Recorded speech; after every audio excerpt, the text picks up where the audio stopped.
For the next hour, deepen your shade of green. This is the Shades of Green radio show, featuring the latest in technology, money-saving ideas, legislative updates, and all things green.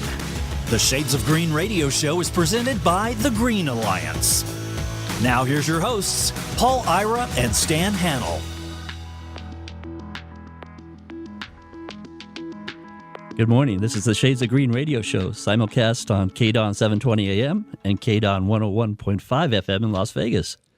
Our show is produced by the Green Alliance of Nevada, sponsored by MV Energy, and I'm your host, Stan Hannell, today, sitting in for Paul Ira. Our guest speaker today is Marco Velotta from the City of Las Vegas Planning Department, the Office of Sustainability, and that's all about Shades of Green here. Also in studio today is our producer, Annette Bubak, who will be broadcasting this episode on Facebook Live. Listeners to this program who might have questions for Marco can call into the radio station at 702-257-5396. That's 702-257-5396. Today's speaker, Marco, please introduce yourself and talk about your education and background in city planning. How do you create citywide sustainability programs for the city of Las Vegas? Sure. Thanks, Stan, and thanks for having me on the show today. So I grew up in North Las Vegas. I went to Valley High School and ended up going to University of Nevada, Reno, where I got my bachelor's in geography and I got a minor in math. And I really was interested in city planning in high school and wanted to further that. So I ended up getting my master's degree in city planning, and right as the recession was beginning, I actually was able to get my job at City of Las Vegas doing sustainability. Great. And really, in the creation of a sustainability program, it really starts from the top down, and that vision came from Oscar Goodman and later on his wife, Mayor Carolyn Goodman, who's currently in office, and that's implemented down through the city departments, through the city manager's office, our current city manager, Scott Adams, and our chief sustainability officer, Tom Perigo. Mm-hmm. And we implement all measures that help improve the city in terms of the environment, our use of tax dollars, and improving the community at large. Oh, fantastic. Yeah, and as you mentioned, with the recession, I think that was a big stimulus for that focus of how do we get conserve our resources and make the most of everything that's available with the city to make it operate the most efficiently. Was the Office of Sustainability within the Planning Department, when was that created? Was that around that time, or? So it was officially created in 2010, and we've been a part of the planning department as well as the city manager's office, and really we work with all the departments within the city and the community at large. So mm-hmm. Some of our regional stakeholders like the Southern Nevada Water Authority, the Regional Transportation Commission, and investor-owned utilities like NV Energy. We work across agencies and across departments. That's tremendous. So it is a big, wide overview of how everything interacts, interconnects, and all that. That's amazing, yeah. And I understand Las Vegas was one of the first city governments to run its daily operations from 100% renewable energy. How long did it take to achieve that goal, and what was involved in getting that done? Yeah, our preceding city manager, Betsy Fretwell, kind of went to us at one point to ask how can we take the city 100% green, wow. And we had found some other cases across the country where that had happened. There weren't too many. Aspen, Colorado, and Burlington, Vermont were among the first, and they're of course smaller communities, and some had their own utility operations already. We ended up working with NV Energy on a renewable energy agreement in which we're able to procure 100% of our electric retail load from solar energy through a plant down outside of Boulder City. And we couple that with on-site generation that we have at our wastewater treatment plant mm-hmm. and at some of our other facilities across the city. As well as some hydropower that we have through Hoover Dam. Wow. All that together, we're able to apply towards our retail load. That's fantastic. Yeah, and I remember when the carports, parking lots were getting solar, and you really made an effort during that time to try and just cover the area. That's fantastic. Some of the other things, I know during that time, light emitting diodes, LEDs got a lot more practical, and so you could start saving energy in addition to generating it through conservation. How did that go about with the city? What were they able to implement for that kind of change? Yeah, like with solar, the cost of LEDs has dropped dramatically over the past decade. I mean, it's been continuously decreasing, and as the technology has improved, and we took a look at our street lights because they consume a lot of electricity already. Yeah. So we took a look at all 52,000 streetlights and saw where we could have an opportunity to put in those LEDs. And back in 2012, 2013, we swapped out about 80% of them across the city. So there are a couple areas in the Northwest and Summerlin where we haven't gotten to yet, but because they have some special fixtures, right? But we intend to go back and make those swap outs at some point in the near future. That's a lot of bang for the buck there to be able to do that, and amazing that we're able to save that much energy from operations for the city now. Thank you. We'll be coming right back after a few messages from our sponsors, and we'll resume talking with Marco Velotta from the City of Las Vegas Planning Department, the Office of Sustainability. Thank you.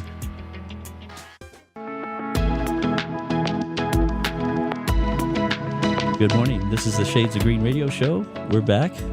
Our guest speaker today is Marco Velotta from the City of Las Vegas Planning Department and the Office of Sustainability. Our show is sponsored by NV Energy and produced by the Green Alliance of Nevada.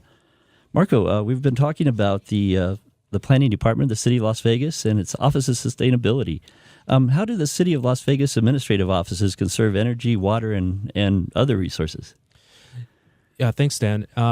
So we have about a third of our overall electricity goes to buildings and facilities. So that could be parks, that could be our city hall, our detention center, for example.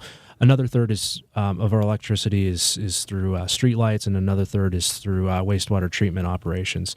So we looked at each one of those sectors to see how we can conserve energy, and we did a multi-prong approach with renewable energy and energy efficiency. Started off with doing some energy audits on our public buildings, seeing where we were using a lot of our power and natural gas, and then doing energy efficiency upgrades. So a lot of that consists of lighting upgrades, switching over from regular fixtures, incandescent fixtures, to LED or fluorescent fixtures, and then our air conditioning and heating upgrades. On one of our buildings, our Development Services Center on Rancho and 95, we put in a new chiller, put in some new windows, did some lighting controls, things like that. And you apply that to our big energy consumers across the city, and we're able to conserve a lot of electricity and money as a result. That's amazing. Any kind of rough ballpark estimates on what you're able to save on that? Well, in 2008, we had an annual energy bill of about $15 million. And after doing all of these improvements to upgrading our street lights to LEDs, putting in the solar PV systems at 40 different locations across the city, nice.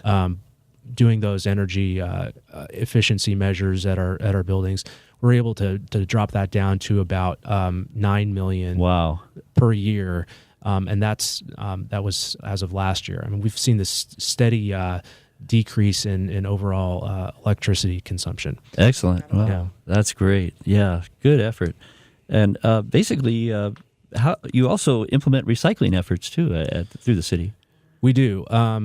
We were one of the first within the state to take recycling throughout the entire city in terms of our operations, not only in our at our city facilities and in the workspace, but also in the public as well. So we converted about half of our trash receptacles at parks, for example, Right. into recycling containers, and we're able to capture that diversion instead of that going out to the Apex landfill. Right. Instead, it's going to the Southern Nevada recycling facility instead. That's So fantastic. we do that, and we also recycle a lot of other special materials. For example, like bullet casings at our training. How about range. that? Paints, automotive materials. LED fixtures that have been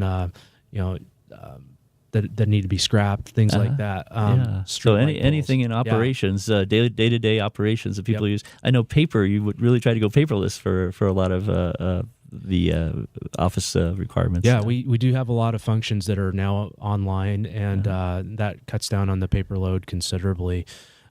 We've also made sure that we get recycling out throughout downtown. So there's a lot of new bins that are side by side trash cans, especially like around Fremont Street. And, right, for our tourist and in zones. downtown. Yeah, that's fantastic. Absolutely. That's wonderful. Thanks. And also, I noticed within your city fleet, you've also been encouraging alternative fuel vehicles, including you were one of the early leaders in putting charging station infrastructure on different locations around town, so that not only your fleet but the public could adopt electric cars within the city as well. Yeah, we were one of the first to purchase a Volt, I think, within the state. We got on the early list for the Nissan Leaf too. So fantastic.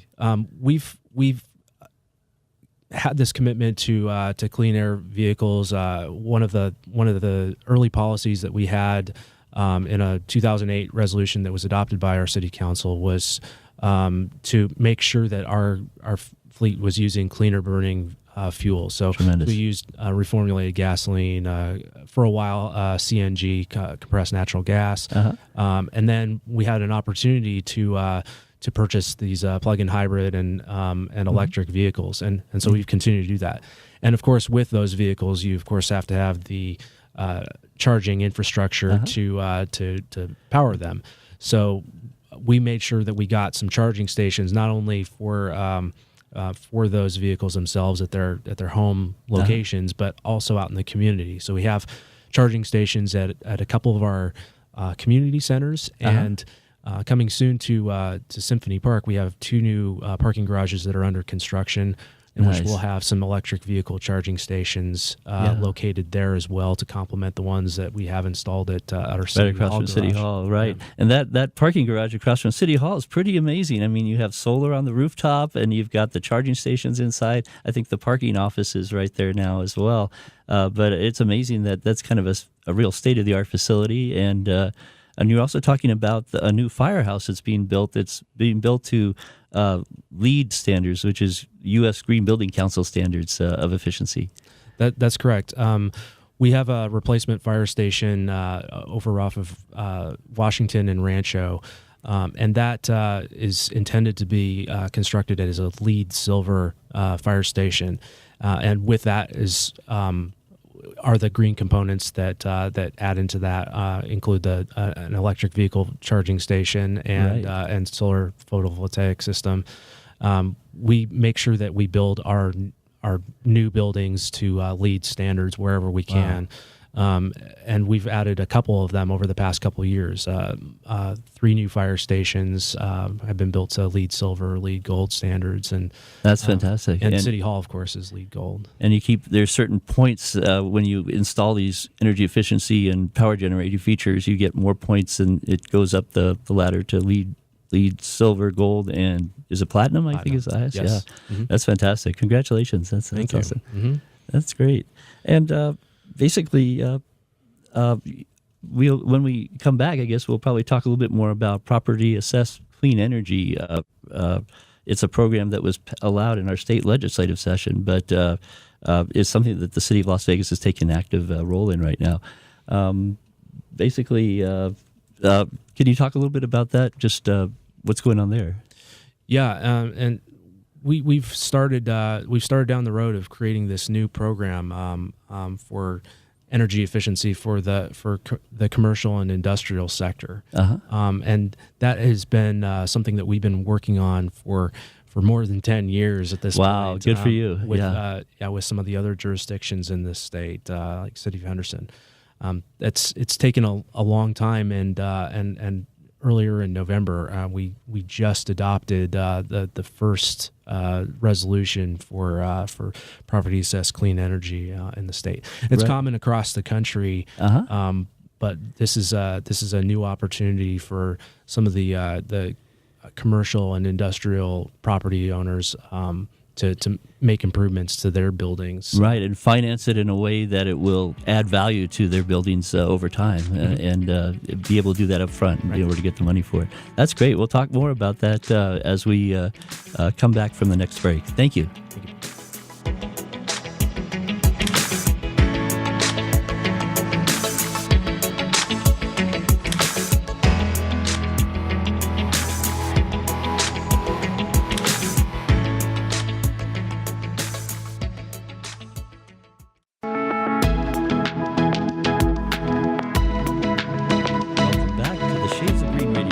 Simulcast on KDWN 720 AM and KDWN 101.5 FM in Las Vegas. Our show is produced by the Green Alliance of Nevada, sponsored by MV Energy, and I'm your host, Stan Hannell, filling in for Paul Ira today. Our guest speaker is Marco Velotta from the City of Las Vegas Planning Department, the Office of Sustainability. And we've been talking about the master plan that the city is formulating and starting this year, looking ahead to 2050 and all the different things that that is going on to try and increase the efficiency of operations at the city as well as generate power. One area we talked about was just water resources. Can you go more detail about that, Marco? Yeah, absolutely. I think one of the big things that we have to be concerned about it as a community is water consumption. That's our most precious resource, obviously. Right. But one of the things a lot of people don't realize is how efficient that we are with our water resources, and I think we have to thank Southern Nevada Water Authority a lot for that.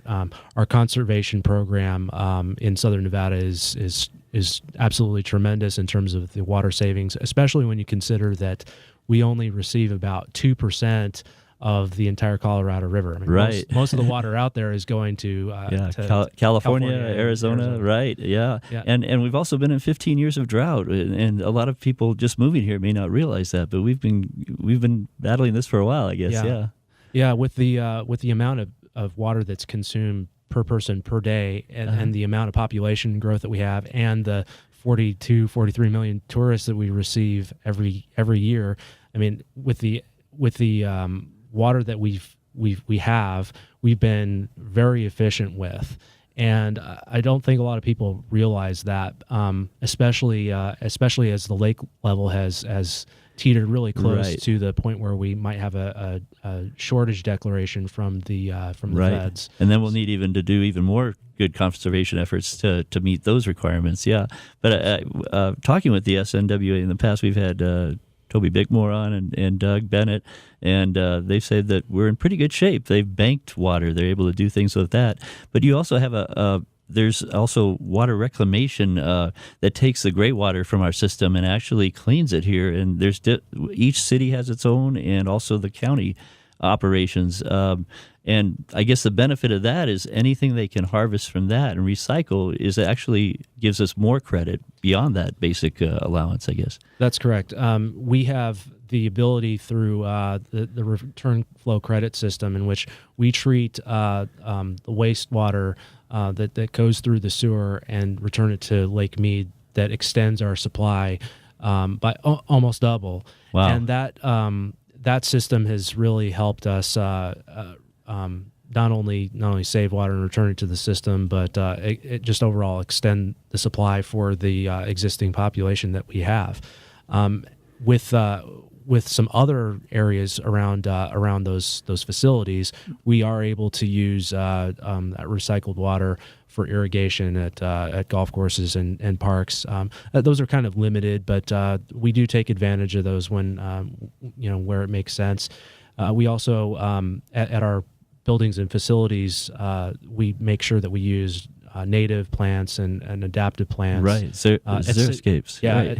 At City Hall, we use water from our chillers and to to cool the building to actually irrigate the landscaping in the front. How about that? Yeah, that's fantastic. Mm-hmm. Yeah, and I know some of the parks are like detention basins too. When there's flooding, they handle the water. It's a soccer field during the day, but if there's a big rain, that it can help with channeling the water. We're in a valley here, so a lot of water just runs down the two sides of the valley and right to the lower point. And there's been a lot of activity, I know, just to put in storm drains, get that water recycled back to the aquifer if we can, and a lot of effort in that area. Yeah. A lot of planning going on. That's fantastic.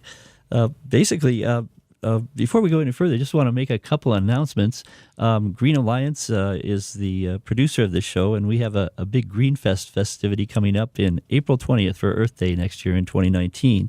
And there's a lot of planning just getting underway, and anyone that's interested in participating in that, please visit our website at greenalliancenv.org. And next week we should have more information available for people that want to sign up and get involved at greenfestlv.com, which is the event website as well.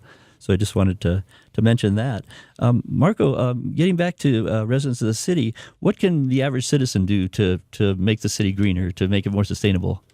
Yeah, there are a lot of things that people can do. Just simple, basic things, from recycling. There's a lot of resources that might be available on our website, lasvegasnevada.gov/sustainability. And then some of the other local jurisdictions or agencies around Southern Nevada have useful tips as well. The RTC, Southern Nevada Water Authority, NV Energy, Republic Services, they all have resources on simple things that people can do to save energy, save water. And save money. I think the Green Alliance, we had a mixer about a month or two ago where we had NV Energy, Southwest Gas, and Southern Nevada Water Authority, and each of them offers some kind of rebate that people can take advantage of it if they just look at the website and things to do with home improvement things that can really make a difference. Yeah, turning off the lights or replacing an old light fixture with a newer one. Right, and you won't have to replace that again for a long time if you use an LED, for example. Yeah, and a 60-watt light bulb now, you can get a 9-watt LED from the dollar store for $1, and it's amazing. It's like 8 times more efficient, I guess. Yeah. Technology has really changed things. And there's other things too. If you have the ability to do it and you live close enough, I mean, you consider walking or taking a bike to do some shopping or run errands. Yeah, the bike trails are amazing. I mean, just west to east, I'm amazed. It's usually the slower roads like Alta and some of the other ones that you can actually ride all the way from up on the west side in Summerlin, straight down and unimpeded all the way down to downtown Las Vegas. So I was just pretty impressed how extensive you've done that. And then once you're in downtown area, like you mentioned before, there's a lot of bicycle trails in the city proper. So I thought that was amazing. And that's one of the things that I've been able to take advantage of with the great weather that we have and the bike trails. I sometimes commute from home down some bike trails in Henderson, and then take the bus into downtown, and then I'm at work. And and you can do bike and bus. You can throw your bike on the bus too. I think that's amazing. Another one of those things that you can do, and with some of the express routes that RTC offers, it doesn't take as long. It'd be about the same amount of time as taking the rather than sit in traffic, right? Yeah, that's great. Yeah, it's amazing the extensive bicycle trails in the neighborhood here, so it's fun.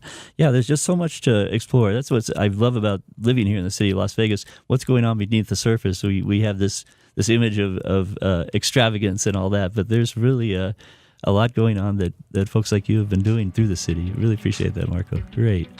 Any other things you'd like to say before we sign off there? I think a lot of this is thanks to our mayor and our city council and leadership. And again, little things you can do out there every day can help make Southern Nevada a great green place. Thank you for tuning in. Keep it green out there. We'll see you next week.